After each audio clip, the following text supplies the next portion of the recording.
وعنہ قال قال رسول اللہ صلی اللہ علیہ وسلم ان اللہ تعالی یقول یوم القیامت این المتحابون بجلالی اليوم اظلهم فی ظلی یوم لا ظل الا ظلی رواہ مسلم۔ حضرت ابو ہریرہ بیان کرتے ہیں کہ رسول اللہ صلی اللہ علیہ وسلم نے فرمایا، اللہ تعالیٰ قیامت کے دن فرمائیں گے، کہاں ہیں وہ لوگ جو میرے جلال کی خاطر آپس میں محبت کرتے تھے؟ آج میں ان کو اپنے سائے میں جگہ عطا کروں گا، جبکہ میرے سائے کے علاوہ کوئی سایہ نہ ہوگا۔ مسلم نے اس کو روایت کیا، صحیح حدیث ہے کہ قیامت کے دن اللہ تعالیٰ پکاریں گے، حشر کے میدان میں جب سب اکٹھے ہو جائیں گے تو اللہ تعالیٰ اعلان فرمائیں گے کہ اٹھ آئیں وہ لوگ، میرے قریب آ جائیں وہ لوگ جو میرے جلال کی خاطر آپس میں محبت کرتے تھے، بجلالی۔ اور اللہ کے جلال کے ساتھ محبت کرنے کا معنی کیا ہے؟ اس کا معنی یہ ہے کہ خدا ہی کی بزرگی کی خاطر ان کا ملنا، آپس میں اکٹھا ہونا، اس کے نام کو بلند کرنے کی خاطر تھا، اس کے دین کو بلند کرنے کی خاطر تھا، ان کی اپنی ذاتی مفادات کی خاطر نہیں تھا۔ اور پھر یہ بھی پچھلی حدیث سے ریلیٹڈ ہے کہ یہ اسی صورت میں ہو سکتا ہے کہ جب انسان کسی سے ملاقات پر اللہ کے بارے میں اور اللہ کی خاطر اور اللہ کے دین سے متعلق گفتگو کرے۔ ادروائز اگر صرف وہ دنیا کے بھاؤ تاؤ کر رہا ہے اور صرف دنیا ہی کے مفاد کی باتیں کر رہا ہے، یا ایک دوسرے کی خوشامد صرف اس لیے کر رہا ہے کہ اسے دنیا کا کوئی مفاد حاصل ہو جائے، تو یہ چیز اس اجر اور ثواب کو ضائع کر دیتی ہے۔ وعنہ قال قال رسول اللہ صلی اللہ علیہ وسلم والذی نفسی بیدہ لا تدخلوا الجنة حتى تؤمنوا ولا تؤمنوا حتى تحابوا اولا ادلکم علی شیء اذا فعلتموه تحاببتم افشوا السلام بینکم رواہ مسلم۔ حضرت ابو ہریرہ روایت کرتے ہیں کہ رسول اللہ صلی اللہ علیہ وسلم نے فرمایا، اس ذات کی قسم جس کے ہاتھ میں میری جان ہے، تم جنت میں داخل نہیں ہو سکتے جب تک تمہارے اندر ایمان نہیں، تم جنت میں جا نہیں سکتے، اور جب تک آپس میں محبت نہیں کرو گے ایمان والے ہو نہیں سکتے، ایمان نہیں آ سکتا۔ کیا میں تمہیں ایسی بات بتاؤں کہ جب وہ کرو تو ایک دوسرے سے محبت کرنے لگو گے، آپس میں سلام کو پھیلاؤ، افشوا السلام بینکم۔ اب آپ دیکھیں کہ سلام، کلمہ سلام جو ہے، یہ کس کا سبب ہے؟ جنت میں داخلے کا سبب، ایک ٹکٹ ہے جنت میں لے جانے کا، کہ کثرت سے ایک دوسرے کو سلام کرو۔ صحابہ کرام کا تو حال یہ ہوتا تھا کہ اگر درخت بھی بیچ میں آڑ آ جاتی نا، کہ کام شام کر رہے ہیں، کوئی کھیتوں میں کام کر رہے ہیں، اور پھر ایک دوسرے سے تھوڑی دیر کے لیے اوجھل ہو گئے اور پھر جب سامنے آئے تو پھر بھی سلام کیا کرتے تھے۔ اور آپ دیکھیں کہ اپنی زندگی میں سب سے آسان کام بولنا ہے، یعنی جس میں کوئی طاقت نہیں خرچ ہوتی، کوئی پیسہ نہیں لگتا، کچھ نہیں ہوتا، اور اسے کنٹرول کرنا بھی بڑا مشکل ہے، بولتا چلا جاتا ہے انسان جب بولتا ہے۔ تو اس بولنے میں جہاں اور بہت کچھ بولتا ہے، اگر اس میں ایک عادت اور شامل کر لے اور سلام کرے، تو یہ سلام اس کے لیے دوسرے کے ساتھ تعلق کا سبب ہوگا، اور یہ تعلق انسان کو ایمان والا بنائے گا، اور ایمان انسان کو جنت میں پہنچائے گا۔ ہم دیکھیں کہ ایمان کی تعریف صرف یہ کرتے ہیں کہ وہ لا الہ الا اللہ پڑھ لینا، جب وہ پڑھ لیا جائے تو پھر ایمان آ جاتا ہے دل میں، حالانکہ یہ چیز جو ہے یہ اصل میں عملی ایمان دل میں اجاگر کرنے والی ہے۔ لیکن ہمارے ہاں اس کا رواج بہت کم ہو گیا ہے، اور اس رواج کی کمی کی وجہ سے ہی شاید ہمارے اندر آپس میں نفرتیں بڑھ گئی ہیں۔ سلام جب انسان کسی کو کرتا ہے تو انتہائی بامانی لفظ ہے کہ تم پر سلامتی ہو، اور نہ صرف یہ کہ زندہ کے لیے بلکہ مردہ کے لیے بھی سلام کا حکم ہے کہ جب ان کی زیارت کرو تو اس وقت بھی سلام کرو۔ تو اگر مردوں کا حق ہے سلام، تو زندوں کا حق تو اس سے زیادہ ہوگا۔ اور پھر جو ابتدا کرے اسے 23 نیکیاں بتائی گئی، اور جواب دینے والے کے لیے 10۔ اور فرمایا کہ جو شخص سلام میں ابتدا کرتا ہے اس کا دل تکبر سے خالی ہوتا ہے۔ سلام وہ نہیں کرتا جو اپنے آپ کو بڑی شے سمجھتا ہے یا لیے دیے رہتا ہے۔ لہذا سلام کی عادت کو رواج دینا ایمان کی علامات میں سے ایک علامت ہے، لیکن ہم جس مغربی تہذیب کا شکار ہو چکے ہیں اور اس کے غلام ہو چکے ہیں اور اس سے مروب ہو چکے ہیں، اس میں جو کلمات ہماری زبانوں پر زبان زد عام ہیں، ہائے یا ہیلو، تو اس کے اندر تو کچھ بھی نہیں، اس سے لغو زیادہ کلمہ تو کوئی اور ہو نہیں سکتا، کہ جس کے اندر کوئی بھی معنی نہیں، جس کے اندر کوئی بھی دعا نہیں، کوئی مفہوم ہی نہیں ہے اس کا، لیکن بہت فخری انداز سے اسے کہا جاتا ہے، اور ہماری نئی نسل تو خاص طور پر سلام کو باعث عیب اور باعث شرم چیز سمجھتی. بچوں کو سلام کی عادت کس طرح ہو سکتی ہے؟ اگر والدین خود سلام میں پہل کریں. آپ نے دیکھا ہوگا کہ حضور صلی اللہ علیہ وسلم خود سلام میں پہل کیا کرتے تھے، یعنی بچوں کو بھی سلام کیا کرتے تھے، اور اس کے پھر کچھ آداب سکھائے جو ایک لمبی کہانی ہے. یہاں پر مختصراً ایک ہمیں چابی کی طرح ایک کلو ہمیں دے دیا گیا، ایک کی دے دی گئی کہ اگر تم نیکی میں اضافہ کرنا چاہتے ہو، آگے بڑھنا چاہتے ہو، تو یہ عادت ڈال لو. اس میں یہ ہوتا ہے کہ جب انسان سلام کرتا ہے دوسرے کو تو ایک دوسرے سے خوف اور ایک دوسرے سے بدگمانی اور ایک دوسرے سے دوری جو ہے وہ کم ہوتی. جب انسان کے صرف اللہ کی خاطر قریب آتا ہے اور اس سے وہ اپنے آپ کو امن اطمینان میں محسوس کرتے، کیونکہ سلام کا مطلب ہے کہ تم میرے ہاتھوں سے سلامت ہو اور تم میری زبان سے سلامت ہو. کیونکہ مسلمان کی تعریف یہی ہے کہ المسلم من سلم المسلمون من لسانہ و یدہ، مسلمان وہ جس کے ہاتھ اور زبان سے دوسرے محفوظ رہیں. لیکن آج ہر شخص بد اعتمادی کا شکار ہے، ہر شخص خوف میں مبتلا ہے کہ معلوم نہیں دوسرے کی طرف سے اسے کس طرح کا رویہ دیکھنے کو ملے. تو اس صورتحال کو کس طرح تبدیل کیا جا سکتا ہے؟ سلام کی کثرت سے. آپ کو یاد ہوگا کہ حضرت عبداللہ بن عمر جب فارغ ہوتے بازار کی طرف نکل جاتے اور سلام کیا کرتے تھے، کثرت سے سلام کرتے چلے جاتے، اور وہ صرف یہ اس لیے کرتے اپنی نیکیوں میں اضافہ کرنے کے لیے اور جنت میں جانے کے لیے، کیونکہ سلام کرنا جنت میں جانے کا دروازہ کھول دیتا ہے. اور پھر آپ دیکھیں کہ اللہ تعالیٰ کے رسول صلی اللہ علیہ وسلم نے فرمایا کہ اس ذات کی قسم جس کے ہاتھ میں میری جان ہے، قسم کھا کے فرمائی ایک بات. حالانکہ آپ کا کسی بات کو ایسے بھی کہہ دینا بڑی بات تھی، لیکن ایک بات جو آپ نے قسم کھا کے فرمائی، پھر وہ تو کسی صورت میں اس میں تو شک و شبہ کا کوئی شائبہ تک نہیں ہو سکتا، کوئی گنجائش نہیں ہو سکتی. اور پھر یہ کہ جب تک تمہارے اندر ایمان نہیں جنت نہیں، اور جب تک محبت نہیں ایمان نہیں، اور وہ بات لے لو مجھ سے کہ جس سے تم یہ اپنے اندر صفت پیدا کر سکو، اور وہ ہے سلام. سلام کو عام کرو، اسے رواج دو، اس کا فیشن ڈالو. وَأَنْهُ عَنِ النَّبِيِّ صلی اللہ علیہ وسلم أَنَّ رَجُلًا زَارَ أَخًا لَهُ فِي قَرْيَةٍ أُخْرَى فَأَرْسَلَ اللَّهُ لَهُ عَلَى مَدْرَجَتِهِ مَلَكًا وَذَكَرَ الْحَدِيثَ إِلَى قَوْلِهِ إِنَّ اللَّهَ قَدْ أَحَبَّكَ كَمَا أَحْبَبْتَهُ فِيهِ رواه مسلم وقد سبق بالباب قبله. حضرت ابو ہریرہ نبی صلی اللہ علیہ وسلم سے روایت کرتے ہیں کہ ایک آدمی اپنے بھائی کی ملاقات کرنے دوسری بستی میں پہنچا، بس اللہ تعالیٰ نے اس کے راستے پر ایک فرشتے کو مقرر کر دیا، اور پھر تمام حدیث کو نقل کیا. پچھلے باب میں یہ حدیث گزر چکی ہے کہ اس سے پوچھا کہ تم وہاں کیوں جا رہے ہو، یہاں حدیث مکمل نہیں، میں اسے دہرا دیتی ہوں. تو اس نے کہا کہ میں اپنے ایک اللہ کی خاطر دوست سے ملنے کے لیے جا رہا ہوں. اس نے کہا کہ کیا اس سے تمہیں کچھ لینا دینا ہے، کوئی اور دنیا کی غرض و غایت ہے؟ تو اس نے کہا کچھ بھی نہیں، سوائے اس کے کہ میں اس سے محبت کرتا ہوں اللہ کی خاطر، میرا اس کے ساتھ اور کوئی بھی مفاد وابستہ نہیں. تو اس پر اللہ تعالیٰ نے فرشتے کو حکم دیا کہ اسے بتاؤ کہ اللہ تعالیٰ بھی تجھ سے محبت کرتے ہیں جیسا کہ تو اللہ کی خاطر اس سے محبت کرتا ہے. اگلی حدیث عن البراء ابن عازب رضی اللہ عنہما عن النبی صلی اللہ علیہ وسلم انہ قال فی الانصار لا يحبهم الا مؤمن ولا يبغضهم الا منافق من احبهم احبہ اللہ ومن ابغضهم ابغضہ اللہ متفق علیہ. حضرت براء بن عازب نبی صلی اللہ علیہ وسلم سے نقل فرماتے ہیں کہ آپ نے انصار کے بارے میں ارشاد فرمایا، یعنی انصار مدینہ کے بارے میں، کہ ایماندار لوگ ان سے محبت کرتے ہیں اور منافق لوگ ان سے بغض و عداوت رکھتے ہیں.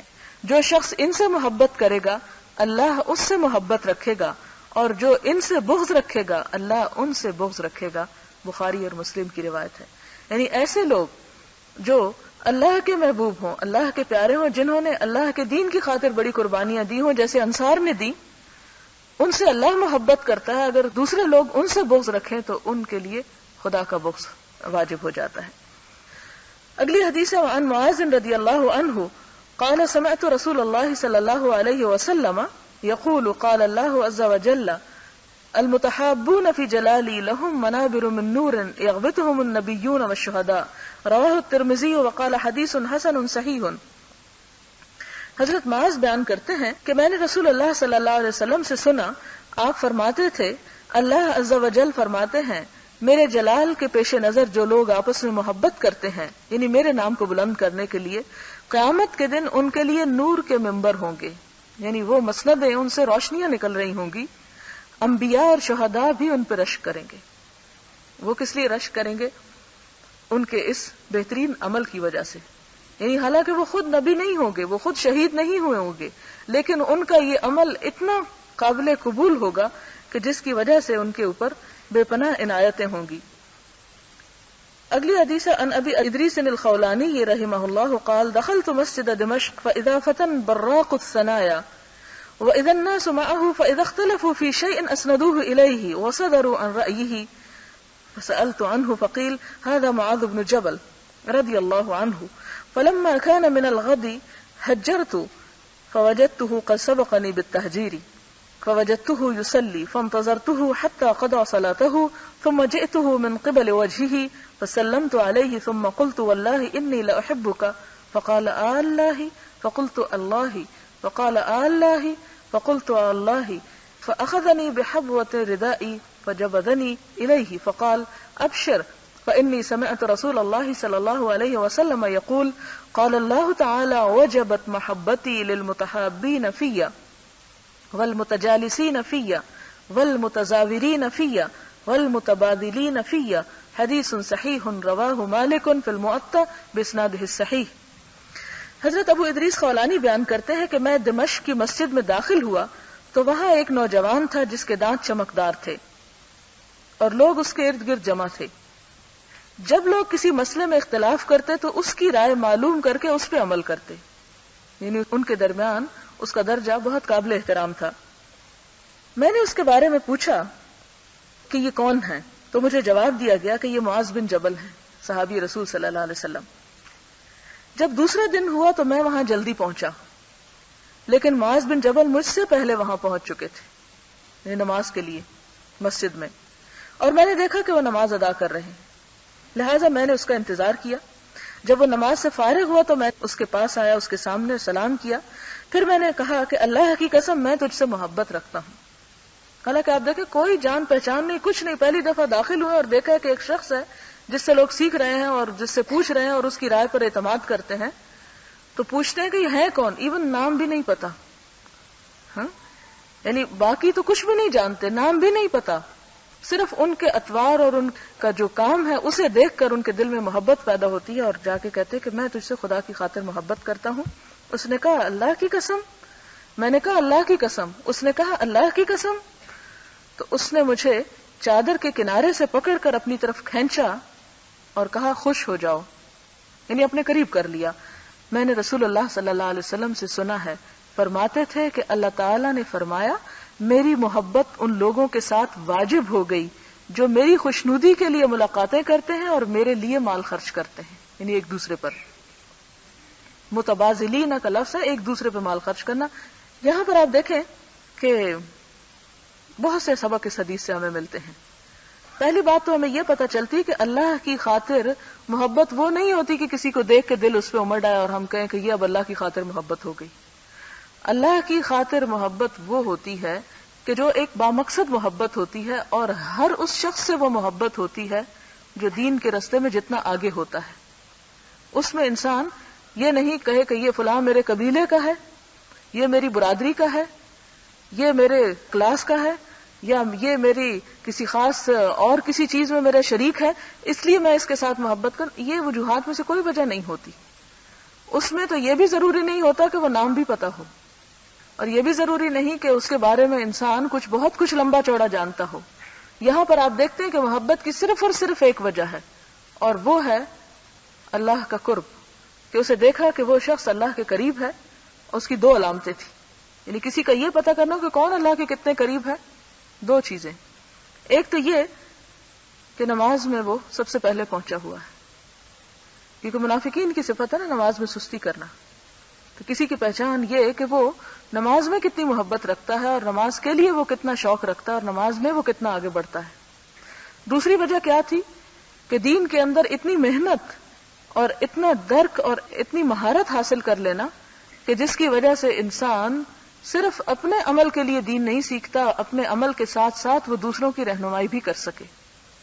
تو یہ دوسری وجہ جو ہے وہ یہاں محبت کی سبب نظر آتا ہے کہ لوگ اس سے پوچھتے ہیں اور مطمئن بھی ہو جاتے ہیں. پھر اس کے بعد یہ کہ اسے وہ جا کے کہتا ہے کہ میں آپ سے محبت کرتا ہوں. تو وہ اسے یعنی پھر قسم دے کے پوچھنا واقعی؟ کہتا ہاں بالکل. پھر دوبارہ قسم دیتے واقعی تم محبت کرتے ہو اور اللہ کی خاطر محبت کرتے ہو؟ تو انہوں نے کہا کہ ہاں. پھر وہ اسے اپنے قریب کر لیتے ہیں اور پھر حدیث بھی سناتے ہیں. اب آپ دیکھیں کہ بات یہی تک ختم ہو جاتی ہے. اچھا چلو اللہ تمہیں اس کی جزا دے گا، تم اللہ کی خاطر محبت نہیں. پھر علم کا دریا آپ دیکھیں کیسے بہہ رہا ہے. پھر اسی مناسبت سے ایک حدیث سناتے ہیں اور کہتے ہیں کہ اللہ کی محبت واجب ہو گئی ان لوگوں کے لیے جو اللہ کی خوشنودی کے لیے ایک دوسرے سے ملاقات کرتے ہیں. یعنی اللہ کی محبت کی نشانی کیا ہے؟ خدا کی خوشی کی خاطر ایک دوسرے کے ساتھ ملاقات کرنا، اس کے پاس جانا، کسی اور وجہ سے نہیں، کوئی دنیاوی مفاد کی خاطر نہیں. اور دوسرا یہ کہ آپس میں ایک دوسرے پر مال خرچ کرتے ہیں. یعنی یہ نہیں کہ اگر اللہ کی خاطر محبت کرنے والے ہیں اور ایک فقیر ہے اور ایک کے پاس کچھ نہیں اپنے کھانے کو بھی، اور دوسرا جو ہے اس کے پاس ہے تو وہ صرف خود کھا جائے یا وہ صرف اپنی ہی ذات اور اپنی ہی خود غرضی سے اپنے ہی مفاد کے لیے کام کرے. نہیں، پھر وہ ایک دوسرے کے لیے نرم گوشہ رکھتے ہیں، ایک دوسرے کی ضروریات کو پورا کرتے ہیں اور ایک دوسرے کے کام آنے والے ہوتے ہیں. یہی وجہ ہے کہ حضور صلی اللہ علیہ وسلم کے زمانے کے بعد ہم دیکھتے ہیں کہ حضرت عمر کے زمانے میں کیا ہوتا ہے کہ اتنا یہ باہم ایک دوسرے کے ساتھ تعلق مسلمانوں کا بڑھتا ہے اور ایک دوسرے کے اوپر خرچ کرنے کا یہ سلسلہ ہوتا ہے کہ ہر شخص دینے کو تیار ہے اور لینے والا کوئی نہیں ملتا، کیونکہ سب کے پاس بہت کچھ آلریڈی آ چکا ہوتا ہے. اگلی حدیث ہے وَأَنْ أَبِي كُرَيْمَةَ الْمِقْدَادِ بْنِ مَعْدِي كَرَبٍ رضی اللہ عنہ عن النبي صلی اللہ علیہ وسلم قال اذا احب الرجل اخاه فليخبره انه يحبه رواہ ابو داود والترمذی وقال حدیث صحیح. حضرت ابو کریمہ المقداد بن مادی کرب بیان کرتے ہیں کہ نبی صلی اللہ علیہ وسلم نے فرمایا جب کوئی شخص اپنے کسی مسلمان بھائی سے محبت کرے تو اسے بتا دے کہ وہ اس سے محبت کرتا ہے. یہ بھی حکم ہے. یہ کیوں؟ اس لیے کہ اگر انسان کسی سے محبت کرتا ہو اور دوسرے کو اس کا پتہ نہ ہو تو ہو سکتا ہے کہ اس کی طرف سے کچھ ایسا رویہ اسے دیکھنا پڑے کہ جس سے اسے تکلیف ہو. یعنی وہ اس کی طرف، کیونکہ انسان جب کسی سے محبت کرتا ہے تو قدرتی طور پر ایکسپیکٹ کرتا ہے کہ دوسرا بھی اس کے ساتھ اچھا سلوک کرے. اب ایک شخص کو پتہ ہی نہ ہو کہ کوئی اس سے محبت کرتا ہے اور وہ اپنے کام اور اپنی زندگی میں اتنا مصروف ہو کہ اس کی طرف بالکل ہی توجہ نہ دے تو دوسرا شخص ایک مایوسی اور ایک بدگمانی کا شکار ہو سکتا ہے. لہٰذا اس بدگمانی سے بچانے کے لیے کہا کہ اگر کوئی کسی سے محبت کرتا ہے اللہ کی خاطر تو اسے بتا دے کہ ہاں وہ، اور بتانے کے لیے ضروری نہیں کہ زبان ہی سے کہے، زبان سے بھی کہہ سکتا ہے اور عمل سے بھی اس کا اظہار کر سکتا ہے، کیونکہ اصل محبت تو عمل ہی کے اظہار سے ہوتی ہے. کیونکہ صرف زبان سے اگر کوئی کہتا بھی رہے، محبت کے دعوے بھی کرتا رہے اور عملی طور پر کوئی کسی کے کام نہ آئے تو وہ محبت نہیں ہو سکتی. اگلی حدیث ہے حضرت معاذ بن جبل سے کہ رسول اللہ صلی اللہ علیہ وسلم نے میرا ہاتھ پکڑ کر فرمایا اے معاذ اللہ کی قسم میں تجھ سے محبت کرتا ہوں. حالانکہ آپ دیکھیں کہ حضور صلی اللہ علیہ وسلم کو قسم کھا کے کسی کو یقین دلانے کی تو ضرورت نہیں تھی، لیکن یہ دل میں محبت کے جذبات اور احساسات ہی تھے کہ جنہیں وہ پوری طرح یقین دلانا چاہتے تھے. پھر میں تجھے وصیت کرتا ہوں کہ اے معاذ تو نے ہر نماز کے بعد ان کلمات کو نہیں چھوڑنا. اب محبت کیا سکھاتی؟ خیر خواہی. اور کون سی خیر خواہی؟ صرف دنیا کی نہیں، آخرت کی. لہٰذا اس محبت کا تحفہ وہ کیا دیتے ہیں؟ چند کلمات سکھاتے ہیں کہ ہر نماز کے بعد لازمی ان کو پڑھنا. اور وہ کیا ہیں؟ اللہم اعنی علی ذکرک و شکرک و حسن عبادتک، کہ اے اللہ تو میری مدد کر اپنے ذکر پر، اپنے شکر پر اور اپنی خوبصورت عبادت پر، یعنی بہترین عبادت کی مجھے توفیق دے. اور یہ وہی معاذ بن جبل ہیں جن سے محبت اس شخص نے کی جس کا اوپر ذکر آ چکا ہے، یہ ابو ادریس خولانی نے. اگلی حدیث آخری حضرت انس بیان کرتے ہیں کہ ایک شخص نبی صلی اللہ علیہ وسلم کے پاس بیٹھا ہوا تھا تو اس کے پاس سے ایک اور آدمی گزرا. اس نے عرض کی یا رسول اللہ میں اس شخص سے محبت کرتا ہوں. نبی صلی اللہ علیہ وسلم نے اس سے فرمایا کیا تم نے اسے اپنی محبت کرنے کا بتا دیا کہ تم اس سے محبت کرتے ہو؟ اس نے جواب دیا نہیں، میں نے اسے نہیں بتایا. آپ نے فرمایا اسے بتاؤ. چنانچہ یہ شخص اس کے پاس گیا اور کہا میں محض اللہ کی خاطر تم سے محبت کرتا ہوں. اس نے کہا اللہ تجھ سے محبت رکھے جس کی رضا کے لیے تو مجھ سے محبت رکھتا ہے. اسے ابو داؤد نے صحیح سند کے ساتھ روایت کیا ہے. اگلا باب بھی اسی سے متعلق تھا لیکن چونکہ اب وقت ختم ہو گیا اس لیے میں آپ سے اجازت چاہتی ہوں. اگلے باب میں ایک اہم حدیث جو میں اس کو کمپلیٹ کرنے کے لیے بتا دینا چاہتی ہوں ابھی، اور پھر انشاءاللہ مزید اس کی وضاحت ہوگی، کہ حضرت ابو ہریرہ بیان کرتے کہ رسول اللہ صلی اللہ علیہ وسلم نے فرمایا بے شک اللہ تعالیٰ فرماتا ہے جو شخص میرے دوست سے دشمنی رکھے، یعنی جس سے اللہ محبت کرتا ہو اس بندے سے اگر کوئی اور بغض رکھتا ہے تو کیا ہوتا ہے؟ تو میرا اس کے ساتھ اعلان جنگ ہے، اور میرا بندہ میرا قرب حاصل نہیں کر سکتا کسی عمل کے ساتھ جو زیادہ مجھے محبوب ہو اس عمل سے جس کے ادا کرنے کو میں نے اس پر فرض کر دیا. یعنی فرض نماز سب سے زیادہ اللہ کا قرب حاصل کرنے کا ذریعہ ہے، اور میرا بندہ ہمیشہ میرا قرب نوافل کے ساتھ حاصل کرتا رہتا ہے. یعنی فرض ادا کرنے کے بعد نوافل سبب ہیں. بس جب میں اس سے محبت کرتا ہوں تو میں اس کا کان بن جاتا ہوں جس سے وہ سنتا ہے، اس کی آنکھ بن جاتا ہوں جس سے وہ دیکھتا ہے، اس کا ہاتھ بن جاتا ہوں جس سے وہ پکڑتا ہے، اس کا پاؤں بن جاتا ہوں جس سے وہ چلتا ہے. جب وہ مجھ سے مانگتا ہے میں اس کو دیتا ہوں، اور اگر وہ مجھ سے پناہ مانگتا ہے تو میں اس کو پناہ دیتا ہوں. یعنی اس کے پھر قریب ہو جاتا ہوں اور دوستی کا حق ادا کرتا ہوں. بہرحال انشاءاللہ نیکسٹ ٹائم اس کی وضاحت ہوگی. آخر دعوانا ان الحمدللہ رب العالمین. یہ اس لیے میں نے سنا دی کہ جہاں محبت کرنے کا اللہ کی خاطر اتنا اجر ہے، وہاں بلا وجہ بغض اور نفرت کا یعنی بغیر کسی سبب کے شدید وارننگ بھی ہے اس پر. سبحان اللہ و بحمدہ عدد خلقہ و رضا نفسہ وزنة عرشہ ومداد کلماتہ. سبحان اللہ العظیم. اللہم صل علی سیدنا و مولانا محمد وبارک وسلم. ربنا آتنا فی الدنیا حسنہ وفی الآخرۃ حسنہ وقنا عذاب النار. ربنا لا تزغ قلوبنا بعد إذ هديتنا وهب لنا من لدنك رحمة إنك أنت الوهاب. اللهم ارزقنا حبك وحب من يحبك وحب عمل يقربنا إلى حبك. اللهم أعنا على ذكرك وشكرك وحسن عبادتك لا إله إلا أنت. اللهم عافنا في بدننا، اللهم عافنا في سمعنا، اللهم عافنا في بصرنا لا إله إلا أنت. يا حي يا قيوم برحمتك نستغيث. اللهم اكفنا بحلالك عن حرامك وأغننا بفضلك عمن سواك. يا حي يا قيوم برحمتك نستغيث. لا إله إلا الله وأنت الحليم الكريم.